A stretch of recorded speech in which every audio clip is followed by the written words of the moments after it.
పక్క అయ్యో సెకండ్ లెవెల్కి వెళ్ళిపోయామే అన్నట్టు అనిపిస్తుంది. కానీ మా అందరికీ రిక్వెస్ట్ చేసేది ఏంటంటే ఎక్కువ సినిమాలు నన్ను పెట్టుకోండి. మంచి క్యారెక్టర్ తీసిరండి. I want do and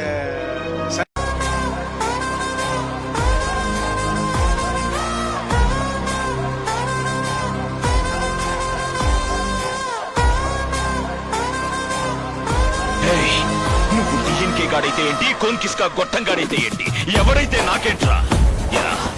court stay order ఇచ్చాక మధ్యలో నీ ఆర్డర్ ఏంట్రా? మా నాన్నతో ఏదో నన్ను పీకేస్తావట, ఏం పీక్తావురా? నాకు చావంటే దీంతో సమానం. బార్డర్ లో నీలాంటి లుచ్చాగాళ్ళని పంచులుగా లేపేసి